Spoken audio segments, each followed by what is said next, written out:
Chapitre 154. À Césarée-Maritime, discours aux Galériens et rencontre de Claudia Procula. Une fatigue du porte-parole. Le 4 mai 1945. Jésus est au milieu d'une place grande et assez belle, que prolonge une route très large jusqu'au bord de la mer. Une galère a dû quitter le port depuis peu, et faisant force de rame, elle gagne le large sous la poussée par le vent. Une autre est en train de manœuvrer pour entrer, car on cargue les voiles et on pousse sur les rames d'un seul côté pour faire tourner le navire dans la position qui convient. De la place, on ne voit pas le port, mais il ne doit pas être bien loin. Sur les côtés de la place sont alignées de vastes demeures aux murs extérieurs caractérisés par l'absence presque totale d'ouverture. Pas de boutique. Où allons-nous maintenant ? Tu as voulu venir ici plutôt qu'au quartier oriental. Or, ce sont des lieux de païens. Qui veux-tu qui t'écoute ? Demande Pierre qui en fait reproche à Jésus. Nous allons là-bas, dans cet angle près de la mer, et là je parlerai. Au flot ? Eux aussi ont été créés par Dieu. Ils y vont. Maintenant qu'ils sont dans ce recoin, ils peuvent voir le port où entre lentement la galère vue auparavant et qu'on amarre. Quelques marins flânent le long des quais. Quelques marchands de fruits se risquent à aller vers le bâtiment romain pour vendre leurs produits, rien d'autre. Adossé au mur, Jésus semble vraiment parler à la mer. Les apôtres, peu satisfaits de la situation, se tiennent autour de lui, les uns debout, les autres assis sur des rochers dispersés çà et là, qui leur servent de siège. Sot est l'homme qui, se voyant puissant, en bonne santé et heureux, se dit « De quoi ai-je besoin désormais ? Et de qui ? De personne. Rien ne me manque, je me suffis à moi-même. Les lois et décrets de Dieu ou ceux de la morale sont inexistants à mes yeux. Ma loi, c'est de faire ce qui m'est possible sans réfléchir si c'est bien ou mal pour les autres. » Un vendeur se retourne en entendant cette voix sonore et vient vers Jésus qui continue. C'est ainsi que parlent l'homme et la femme sans sagesse et sans foi. Mais si, de cette façon, ils manifestent qu'ils possèdent une puissance plus ou moins grande, ils montrent également leur parenté avec le mal. Des hommes descendent de la galère et d'autres barques et s'approchent de Jésus. L'homme montre, non par des paroles mais par les faits, sa parenté avec Dieu et avec la vertu quand il se rend compte que la vie est plus changeante que la mer, qui maintenant est tranquille et demain sera en fureur. De la même façon, le bien-être et la puissance d'aujourd'hui peuvent se changer demain en misère et en impuissance. Que fera alors l'homme privé de l'union à Dieu ? Combien sur cette galère furent autrefois heureux et puissants, mais sont aujourd'hui esclaves et considérés comme coupables par conséquent esclaves de foi, de la loi humaine dont on s'est moqué en vain, car elle existe et elle punit ceux qui la transgressent, et de Satan qui éternellement prend possession des coupables qui n'arrivent pas à haïr leurs fautes. « Salut, maître ! Toi ici ? Tu me reconnais ? Que Dieu vienne à toi, Publius Quintilianus. Tu vois, je suis venu. Et justement ici, dans le quartier romain. Je n'espérais plus te voir, mais j'ai plaisir à t'entendre. Moi aussi. Il y a beaucoup de rameurs sur cette galère ? Beaucoup, des prisonniers de guerre en majeure partie. Ils t'intéressent ? Je voudrais m'approcher du bateau. Viens. Faites place, vous autres, ordonne-t-il aux quelques personnes qui s'étaient approchées et qui s'écartent rapidement en grommelant des injures. Laisse-les donc. Je suis habitué à être entouré de monde. Jusqu'ici c'est possible, mais pas plus loin. Galère militaire. Cela me suffit, que Dieu t'en récompense. Jésus reprend son discours pendant que le Romain semble monter la garde à ses côtés dans sa tenue magnifique. Esclave par suite d'un douloureux événement, c'est-à-dire esclave une seule fois, esclave pour toute la vie, mais chaque larme qui tombe sur leur chaîne, chaque coup qui vient inscrire une douleur sur leur chair, desserre leurs menottes, orne ce qui ne meurt pas, leur ouvre enfin la paix de Dieu, car il est l'ami de ces pauvres enfants malheureux, et il les comblera de joie en échange de tout ce qu'ils ont souffert jusqu'à ce jour. De l'intérieur de la galère, des hommes de la Chiome s'avancent et écoutent. Naturellement, les galériens ne sont pas avec eux, mais certainement les ouvertures par où passent les rames leur permettent d'entendre la voix puissante de Jésus qui se propage dans l'air serein à cette heure de marée basse. Publius Quintilianus, appelé par un soldat, est parti. Je veux dire à ces malheureux que Dieu aime d'être résignés à leur souffrance, d'en faire seulement une flamme qui rompt plus vite les chaînes de la galère et de la vie, en consumant dans le désir de Dieu cette pauvre journée qu'est la vie, journée sombre, orageuse, remplie de peur et de privations, pour entrer dans le jour de Dieu, lumineux, serein, sans plus aucune peur ni souffrance. Vous entrerez dans la grande paix, dans l'infinie liberté du paradis, vous qui êtes les martyrs d'un sort douloureux, pourvu que dans votre souffrance, vous sachiez être bon et aspiriez à Dieu. Publius Quintilianus revient avec d'autres soldats, et derrière lui arrive une litière portée par des esclaves et à laquelle les soldats font faire une place. Qui est Dieu ? Je parle à des païens qui ne savent pas qui est Dieu. Je parle à des fils du peuple soumis qui ne savent pas qui est Dieu. Gaulois, Ibères, Thraces, Germains ou Celtes, quelque chose dans vos forêts vous parle de Dieu. L'âme tend spontanément à l'adoration, car elle se souvient du ciel. Mais vous ne savez pas trouver le vrai Dieu qui a déposé une âme dans vos corps, une âme égale à la nôtre, qui sommes fils d'Israël, égale aussi à celle des Romains puissants, qui vous ont assujettis, une âme qui a les mêmes devoirs et les mêmes droits à l'égard du bien, et à laquelle le bien, c'est-à-dire le vrai Dieu, sera fidèle. Soyez-le vous aussi à l'égard du bien, le Dieu ou les dieux que vous avez adorés jusqu'à présent, dont vous avez appris le nom ou les noms sur les genoux de votre mère, le Dieu auquel vous ne pensez peut-être plus aujourd'hui, parce que vous n'en voyez pas venir de réconfort dans vos souffrances, que vous arrivez peut-être même à haïr et à maudire dans le désespoir de votre journée. Ce Dieu-là n'est pas le vrai Dieu. Le vrai Dieu est amour et pitié. Vos dieux l'étaient-ils donc ? Non, ils n'étaient que dureté, férocité, mensonge, hypocrisie, vice, vol.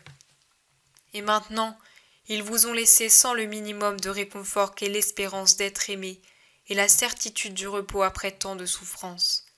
La raison en est que vos dieux n'existent pas, mais Dieu, le vrai Dieu qui est amour et pitié, et dont je vous affirme l'existence certaine, c'est celui qui a fait les cieux, les mers, les montagnes, les forêts, les arbres, les fleurs, les animaux, l'homme. C'est celui qui inculque à l'homme victorieux de la pitié et un amour semblable au sien à l'égard des pauvres de la terre. Quant à vous, les puissants et les maîtres, souvenez-vous que vous avez tous la même origine. Ne vous acharnez pas sur ceux qu'un malheur a fait tomber entre vos mains, et faites preuve d'humanité envers ceux qu'une faute a liés au banc de la galère. L'homme pêche à bien des reprises, personne n'est sans faute plus ou moins secrète. Si vous y réfléchissiez, vous vous montreriez bon pour des frères qui, moins chanceux que vous, ont été punis pour des fautes que vous avez vous aussi commises tout en restant impunis. La justice humaine a des jugements si peu sûrs qu'il serait malheureux que la justice divine lui ressemble. Il y a des coupables qui ne semblent pas l'être et des innocents que l'on estime coupables. Ne cherchons pas à savoir pourquoi. Ce serait trop d'accusations pour l'homme injuste et rempli de haine envers son semblable. Il y a des coupables qui le sont réellement, mais qui ont été portés au crime par des forces puissantes qui excusent en partie leurs fautes. Vous, par conséquent, qui êtes préposés aux galères, faites preuve d'humanité. Au-dessus de la justice humaine, il y a la justice divine qui est bien plus élevée, celle du vrai Dieu, de celui qui a créé le roi et l'esclave, le rocher et le grain de sable. Il vous regarde, vous les rameurs, et vous qui êtes préposés à la chiourme. Et malheur à vous si vous êtes cruels sans raison. Moi, Jésus le Christ, le Messie du vrai Dieu, je vous l'assure, à votre mort, il vous attachera à une galère éternelle en confiant le fouet maculé de sang aux démons, et vous subirez les mêmes tortures et les mêmes coups que vous avez infligés. Car s'il existe une loi humaine qui prévoit la punition du coupable, il faut dans la punition ne pas dépasser la mesure. Sachez vous en souvenir. Celui qui est puissant aujourd'hui peut être misérable demain, Dieu seul et éternel. Je voudrais vous changer le cœur et surtout rompre vos chaînes, vous rendre la liberté et vos patries perdues. Mais, frères galériens, si vous ne voyez pas mon visage, je n'ignore pas votre cœur et toutes ses blessures. En échange de la liberté et de la patrie terrestre que je ne puis vous procurer, ô pauvres hommes esclaves des puissants, je vous donnerai une plus haute liberté et une meilleure patrie. Pour vous, je me suis fait prisonnier et j'ai quitté ma patrie. Pour vous racheter, je me donnerai moi-même pour vous, même pour vous qui n'êtes pas l'opprobre de la terre. Comme on vous appelle, mais la honte de l'homme oublieux de la juste mesure des rigueurs de la guerre et de la justice. Je ferai une loi nouvelle sur la terre et une douce demeure au ciel. Rappelez-vous mon nom, vous qui êtes enfants de Dieu et qui pleurez, c'est le nom de l'ami, invoquez-le dans vos peines. Soyez assurés que si vous m'aimez, vous me posséderez, même si sur la terre nous ne nous voyons jamais. Je suis Jésus-Christ, le Sauveur, votre ami. Au nom du vrai Dieu, je vous réconforte. Que la paix vienne bien vite sur vous. La foule en majeure partie romaine s'est groupée autour de Jésus, dont les idées nouvelles ont étonné tout le monde. « Par Jupiter, tu m'as fait penser à des choses nouvelles. Je n'y avais jamais songé, mais je sens qu'elles sont vraies. » Publius Quintilianus, à la fois pensif et enthousiaste, regarde Jésus. « C'est comme ça, mon ami. Si l'homme s'adonnait à la réflexion, il n'en viendrait jamais à commettre le crime. »« Par Jupiter, par Jupiter, quelle parole ! Il faut que je m'en souvienne. Tu as dit « si l'homme s'adonnait à la réflexion ». Il n'en viendrait jamais à commettre le crime. Mais c'est vrai par Jupiter. Mais sais-tu que tu es grand ? Tout homme qui le voudrait pourrait l'être comme moi s'il ne faisait qu'un avec Dieu. Le Romain continue sa litanie des par Jupiter, plus admiratifs les uns que les autres. Mais Jésus lui dit « Pourrais-je apporter quelque réconfort à ces galériens ? J'ai de l'argent, un fruit, une douceur pour qu'ils sachent que je les aime. » Donne-le ici, je peux le faire. D'ailleurs, il y a là une dame qui a de grands pouvoirs. Je vais le lui demander. Publius s'avance vers la litière et parle près du rideau à peine entrouvert. Il revient. J'ai les pleins pouvoirs. Je vais surveiller moi-même la distribution pour que les argousins n'en profitent pas abusivement pour eux-mêmes. Et ce sera l'unique fois qu'un soldat de l'Empire fera preuve de pitié envers des esclaves de guerre. La première fois, pas la seule. Il viendra un jour où il n'y aura plus d'esclaves, mais auparavant, mes disciples seront descendus parmi les galériens, et les esclaves pour les appeler frères. Une autre série de par Jupiter traverse l'air paisible, pendant que Publius attend d'avoir suffisamment de fruits et de vin pour les galériens. Puis avant de monter sur la galère, il dit à l'oreille de Jésus « Là, à l'intérieur se trouve Claudia Procula. Elle voudrait t'entendre encore, mais en attendant, elle veut te demander quelque chose. Vas-y. » Jésus se dirige vers la litière.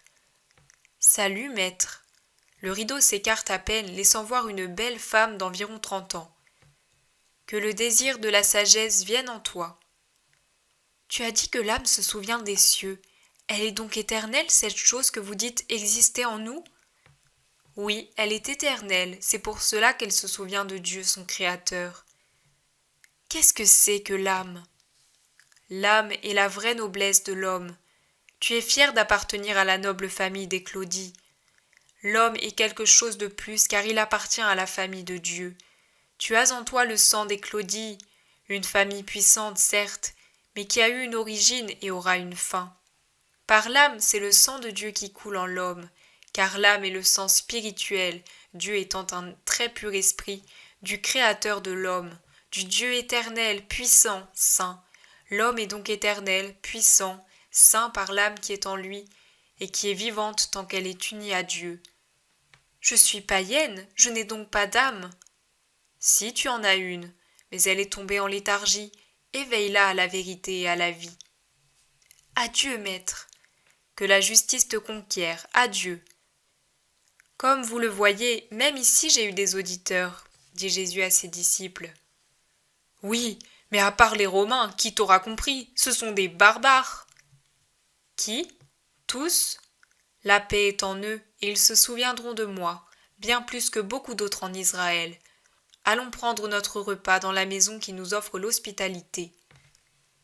Maître, cette femme est la même qui m'a parlé le jour où tu as guéri ce malade. Je l'ai vue et reconnue, dit Jean. Vous voyez donc qu'il y avait aussi quelqu'un qui nous attendait, mais vous ne semblez pas très satisfait. J'aurais beaucoup fait le jour où je vous aurais persuadé que ce n'est pas seulement pour Israël, mais pour tous les peuples que je suis venu, et que c'est pour tous que je vous ai préparé. Je vous dis donc, gardez en mémoire tout ce qui vient de votre maître.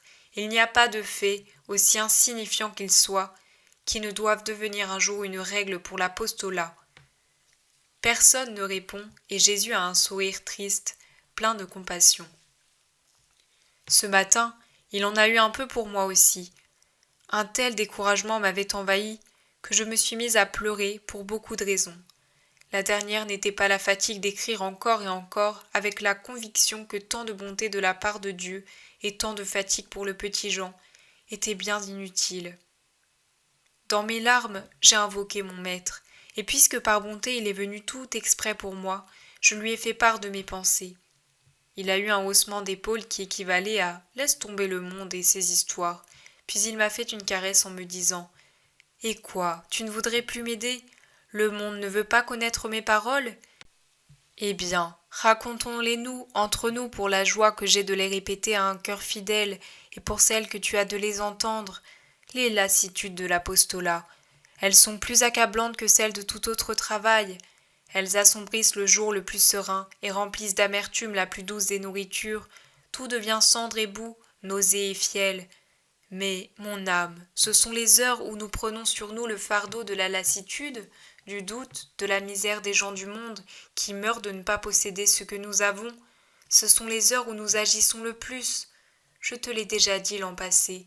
À quoi bon, se demande l'âme submergée par tout ce qui submerge le monde, c'est-à-dire les flots qu'envoie Satan et où le monde se noie. Mais l'âme clouée avec son Dieu sur la croix ne se noie pas. Elle perd pour un instant la lumière et est engloutie sous les eaux nauséeuses du découragement spirituel, puis se dégage, plus fraîche et plus belle. Ce que tu dis, je ne suis plus bonne à rien, est une conséquence de cette lassitude. Tu ne serais jamais bonne à rien, mais moi je suis toujours avec toi. Par conséquent, tu seras toujours bonne pour ta fonction de porte-parole.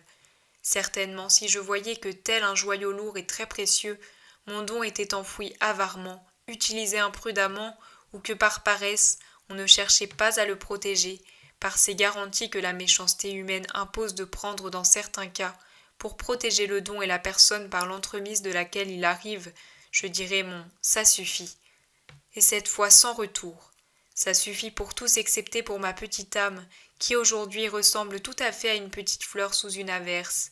Et ces caresses peuvent-elles te faire douter que moi je t'aime ? Allons, tu m'as aidé en temps de guerre, aide-moi maintenant encore, il y a tant à faire. Je me suis alors calmée sous la caresse de la longue main et du sourire si doux de mon Jésus, vêtu de blanc comme toujours, quand il est tout à moi.